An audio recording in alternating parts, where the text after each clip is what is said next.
Hi everybody, this is EJ and Rhonda from Ash BBQ. Today we're going to be cooking some beef ribs. Now a lot of people are afraid of beef ribs because they don't have quite the same cook time and texture and everything as pork ribs. We're going to give you a nice easy way to cook them. It's going to be fall apart tender. You're going to love them. Kind of call this Texas style. We'll be using a little bit of SuckleBusters, busting with flavor, award-winning competition barbecue rub, some olive oil, a couple other steps later that we'll show you. We're going to keep it simple. Okay, the first thing you want to do is remove the membrane off the back of the ribs. It's a little tougher than with pork ribs. You need a little more muscle in it, but it comes right out. That's going to help some of that flavor penetrate into the beef of the rib. What we like to do is trim a little bit of the fat off the back. We're going to cook these between 225 and 250. Not really worried about the temperature as long as we stay in that range for about 5 to 6 hours. We're going to foil it for about an hour sometime in there, probably about the 3rd to 4th hour. And these are going to be some of the best beef ribs we've ever had. Alright, so the next thing we do is take a little bit of olive oil. It's mainly as a binder. It's going to help that rub stick to the meat. We'll rub it all in. When you get your hands nice and oily, you're going to go ahead and flip the ribs in just a few minutes and put a little bit of rub, a little bit of the oil on the bottom coat too, because we're going to put some rub on the bottom also.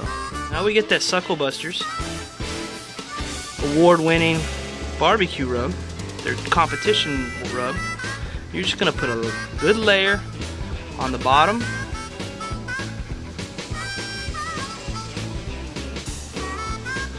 And after you get that good layer on the bottom, we're going to flip them. And get a good layer on the top. What I like about SuckleBusters is it's all natural. They don't use any bad stuff. If you got any friends that are allergic to MSG or anything like that, you don't have to worry about that when you're using a SuckleBusters rub. A guy out of Dallas, the Dallas area, named Dan makes it. He's a really good guy. You can visit his site, SuckleBusters.com, or go to Texas Barbecue Forum and check it out. It's a nice coating of rub right there. Alright, we are smoking these in an ugly drum smoker today.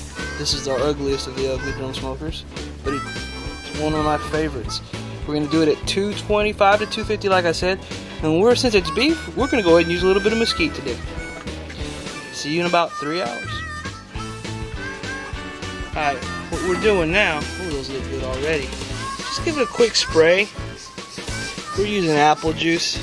It's going to help with the color. And it's also helping from drying out. Man, those look good. Alright, we got a nice little rack of bones here. What we're going to do is we're going to add a couple layers of flavor, wrap it in foil, and put it back in for a couple hours. First thing we're going to do is we're going to take just a little bit of squeezable butter, put it on top. That's going to help baste this in the foil. We're going to add one more layer of flavor. What we're going to put on there is SuckleBusters, busting with flavor, Texas Gold Dust. It's got a bit of a Southwest flavor to it. I like it. It's got that hint of Camino that I like.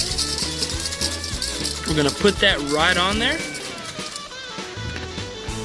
Wrap it in foil, put it back in for a couple hours, we're ready to go.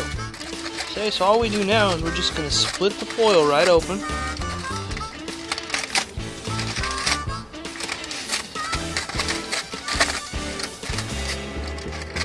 It's going to open up and give us a good view of this masterpiece we're creating here. Those are some good looking bones.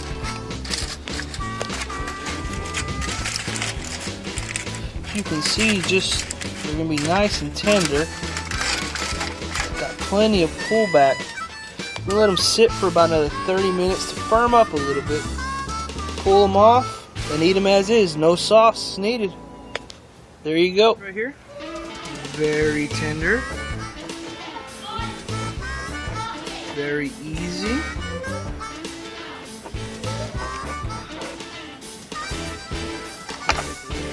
here. Nice color. You can see a little smoke ring in there. Fall apart in your mouth. This is, oh my God, this is good. It'll clean that bone right off.